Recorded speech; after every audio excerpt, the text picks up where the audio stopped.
Hi guys, Mabel here again. So today I'm going to share with you my thoughts on a trending event or a story that has been trending here in America. Okay? Funny enough, someone sent me this um this story and told me to read about it. Of course, I will read and I'll come and share my opinion because why not? Okay? So, it's a story of this pastor in Texas who unalived his wife on the night of their wedding. Wow. I'm sure that's what you're thinking. Wow, how? What happened? How would he do that?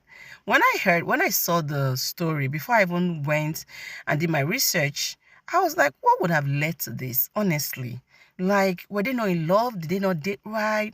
I mean, what on earth would have led a human being? I mean, let's forget the fact that he's a pastor. I mean, just the fact that he's a human, what would have led anyone to, you know, taking the lives of their wife on the night of their wedding?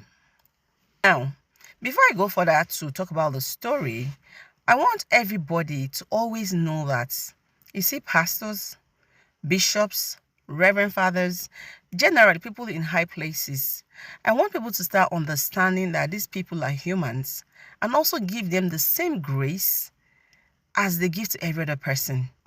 Sometimes people come for pastors, ministers, this one, forgetting that they are humans as well. Let me relate this to a different scenario, okay? It's just like a surgeon. A surgeon is a human being too. A surgeon can be a patient as well. If a surgeon has a medical emergency that needs surgery, that surgeon will not even perform surgery on themselves. They will need other surgeons and other medical team and practitioners to take care of them, to perform surgery, to care for them and all of that. That being said, the people are saying, oh, a pastor did this, a pastor did that, a pastor did this. This pastor is a human being first. So I need to put this out there before I say what I want to say. Okay? So now going to the story that, this pastor unalived his wife on the night of their marriage. What exactly happened? I read about it. I don't just bring things here that I'm not sure of, okay? So when I read about it, I said this in a previous video I did, and I'm saying it now again. Do not keep secrets. Please, especially if you're going into marriage, do not keep secrets. Tell your spouses the truth. At least tell them so they'll know that, okay, I know this thing and I'm willing to accept you and go ahead with the marriage with you. Do not keep secrets. It will cause more harm than good because I'm telling you, you see, the institution of marriage is like none. They'll always find out. Why do you want to go into a long-term, I believe, long life commitment with lies, secret, deceit, and all of that? Now, what could have made this man do this to his wife on the night of their marriage? Okay, so I'm sure you're seeing the headline on my screen. The reason being that this man got married to his wife and they never knew each other. I mean, there was no sexual interaction. They decided to stay until they got married, okay? So now this is a great commitment, especially in this day and time, to see people making such decision to abstain until their marriage. Great. Now, I'm sure this pastor, he's a man of God, doing right by God, following what the Bible says, abstaining until marriage. And this wife, at this point, I don't think it was because she was a Christian that made her, because she had a lot to hide. Okay? And my question is, what did she think? This is not to justify what the guy did. Honestly, everybody needs an anger management class. I'm sure it was provoked out of anger, as everybody else have anger, okay? I mean, pastors are not immune to getting angry. Nobody's immune. I keep telling you that it's okay to be angry. It's okay to get upset. But learn to control your emotions. Find strategies on how to control your emotions. If you feel like you're going to become aggressive or do something worse when you're angry, walk away, move away, go out, call somebody. Don't just stay there and get mad and let the anger keep building and building because you don't know. I mean, everybody knows themselves. You know your capabilities. You know what you can do. But again, I'm not making an excuse for this guy for what he did. But how can somebody go into marriage with...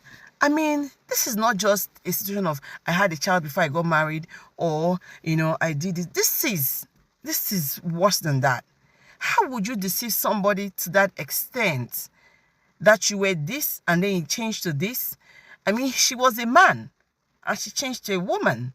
And then getting married to another person, you didn't even tell them your real identity. I mean, did you not expect them to know? And even when they know, what did you expect them to do? To just accept you like that? Really? Like, put yourself in that position. If it were you that somebody did that to, how would you take it? For goodness sake, this is not just... I mean, nobody will say, oh, it's not a little thing. First of all, it's a sin in the sight of God. And then this is the height of the seat. Like, there's nothing anybody can tell me. This is the height of the seat. But on that note, it doesn't mean that the guy... I mean, he reacted the way he knew best to react. But they said he unalived her on the night of their wedding by giving her multiple stabs 40 times. If the first one you say is based on anger, second, third, fourth, fifth, to 40 times, if that is actually true, what were you trying to achieve, for goodness sake? Anyway, I don't know. Again, I'm coming here to tell you guys that, speak the truth. Open up to your partners. Say the truth. And nobody should let anybody let them commit sin. Please. I mean, now look at what it is. It doesn't matter what she did. Now his life is ruined for life. God have mercy on us.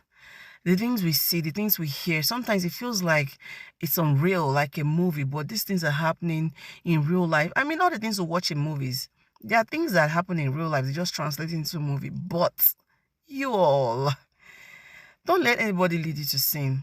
And please, let's learn how to be truthful to people that are in our lives, our partners.